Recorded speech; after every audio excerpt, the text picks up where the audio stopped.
The fluorescent lights of the fast food restaurant flickered above Marcus Thompson's head as he counted the crumpled bills in his palm for the third time. $11.47. It was all he had left until next Friday's paycheck, and his stomach had been growling since noon. The 14-year-old had skipped breakfast and lunch, telling himself he'd eat after his shift at Mr. Chen's corner store ended. Now standing in line at Joey's Burgers, he calculated every penny, knowing this meal had to last him at least 2 days. Marcus had learned to stretch a dollar further than most adults. Since his mother passed away 2 years ago, he and his grandmother lived in a cramped apartment on the east side of town. His grandmother's disability check barely covered rent, and Marcus worked 20 hours a week to help with groceries and utilities. He never complained. Complaining wouldn't change anything, and his grandmother had taught him that dignity wasn't about what you had, but how you carried yourself through life's storms. The couple in front of him caught his attention. They must have been in their 70s, the man leaning heavily on a wooden cane, while his wife clutched his arm with trembling hands. Their clothes were clean but worn, the kind of worn that comes from being washed too many times, from being the only clothes in a drawer. Marcus watched as they approached the counter, their voices soft and hesitant. "We'd like 1 small fries to share." "Please," the elderly woman said, her voice barely above a whisper. The cashier, a teenage girl Marcus recognized from school, rolled her eyes slightly. "That's it? Just 1 small fries?" The old man nodded, pulling out a small change purse. He carefully counted out coins, his arthritic fingers struggling with the quarters and dimes. "That's all we can manage today, dear." Marcus felt something twist in his chest. He'd seen hunger before. He'd felt it. He recognized it in the way the woman's eyes lingered on the menu board, in the careful way the man counted his change, in their grateful smiles over a single order of fries. Without thinking, without calculating, without considering his own empty stomach and the days ahead, Marcus stepped forward. "Excuse me," he said, his voice cracking slightly. "I'd like to pay for their meal. A real meal. Whatever they want." The couple turned, surprise washing over their weathered faces. The cashier looked skeptical, eyeing Marcus's worn sneakers and faded jacket. "Son, that's very kind, but we couldn't possibly," the old man began. "Please," Marcus interrupted gently. "My grandma always says kindness is the only thing that multiplies when you give it away. Let me do this."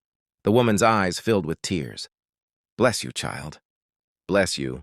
Marcus ordered them burger meals with everything, drinks and even an apple pie to share. He watched them shuffle to a booth, their faces glowing with something more nourishing than food. When he stepped back up to the counter, he counted his remaining money. $4.18. Not enough for the meal he'd planned. He ordered a small fries and a cup of water. That night, Marcus lay in bed listening to his grandmother's soft snoring in the next room, his stomach still growling. He didn't regret it. He couldn't. There was something about seeing that couple's gratitude that filled a different kind of emptiness. The next day after school, Marcus was reading at the kitchen table when someone knocked on the apartment door. His grandmother was at a doctor's appointment, so he answered it himself, expecting maybe a neighbor or a delivery person. Instead, he found a tall woman in an expensive-looking coat, her silver hair pulled back in an elegant bun. Behind her stood a well-dressed man with kind eyes holding a briefcase. "Marcus Thompson?" the woman asked, her voice warm. "Yes, ma'am." "Can I help you?" "My name is Catherine Whitmore, and this is my attorney, James Liu. May we come in and speak with you for a moment? It's important." Marcus hesitated, then opened the door wider. They settled in the small living room, and Catherine leaned forward, her eyes shining. "Marcus, yesterday you bought a meal for an elderly couple at Joey's Burgers. That couple was my parents, Margaret and Harold Whitmore." Marcus's eyes widened. "Are they okay?" "They're wonderful, thanks to you," Catherine said, her voice catching. "What you don't know is that my parents have been struggling. My father had a stroke last year, and their medical bills depleted everything they'd saved. They're too proud to ask for help, even from me. Yesterday was particularly hard. They'd had nothing but crackers for 2 days." She paused, pulling out a handkerchief. "When they called me last night and told me what you'd done, how you'd spent your own money. You clearly needed yourself. I knew I had to meet you. My father managed to describe you to the restaurant manager, who checked the security, footage and helped me find you through your school records from your work permit. Marcus shifted uncomfortably. I just wanted to help. They looked hungry. You were hungry too, Catherine said softly. The cashier told me you ordered just fries for yourself after buying them a full meal. Marcus, how much money did you have? That doesn't matter. It matters to me, please. Marcus looked down. $11.47. It was all I had until payday. The attorney, Mr. Liu, opened his briefcase. Marcus, Mrs. Whitmore would like to do something for you. She runs a scholarship foundation, and she believes strongly in recognizing and rewarding genuine character in young people.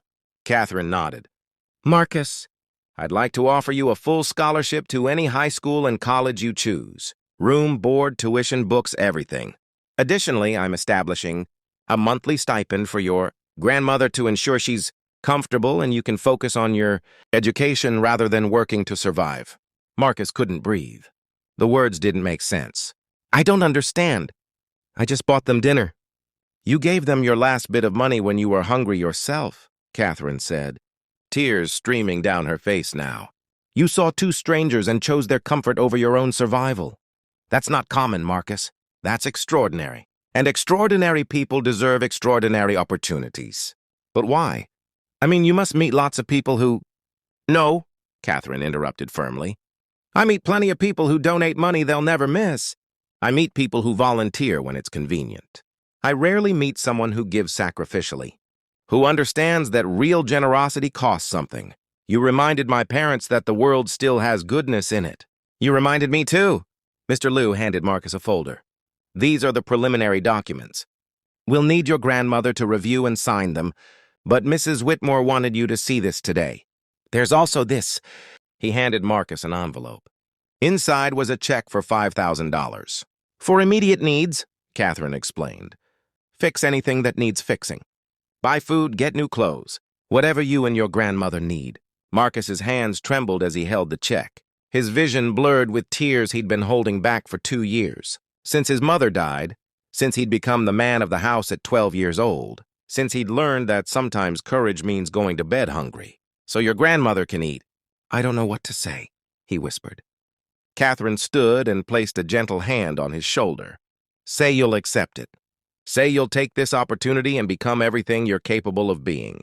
The world needs more people like you, Marcus. People who understand that humanity isn't about what we have, but what we're willing to share.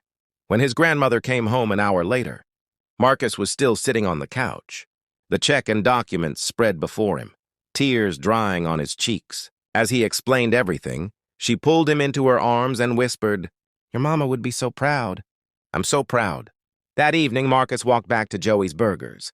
Not to buy food, but to sit in the booth where he'd made a choice that changed everything. He thought about the ripples that spread from a single act of kindness, how one meal shared could open doors he'd never imagined existed. The cashier from yesterday approached his table. Hey, you're that kid who bought those old people dinner. Marcus nodded. That was pretty cool, she said, and for the first time she smiled at him. Your meal's on me tonight. What do you want? Marcus ordered, and as he ate, he understood something profound. His grandmother had been right. Kindness did multiply. You gave it away, and somehow, impossibly, there was more of it in the world than there'd been before. 3 years later, Marcus stood on a stage at one of the top private schools in the state, giving a speech about service and compassion to the incoming freshman class. In the audience sat Catherine and her parents, healthy and smiling. Next to them sat his grandmother, wearing a new dress and beaming with pride. His speech ended with the words he now lived by. Kindness doesn't ask what you can afford to give. It asks what someone else needs to receive. And when you answer that question with everything you have, even when it's not much, you discover that giving isn't about what you lose. It's about what we all gain.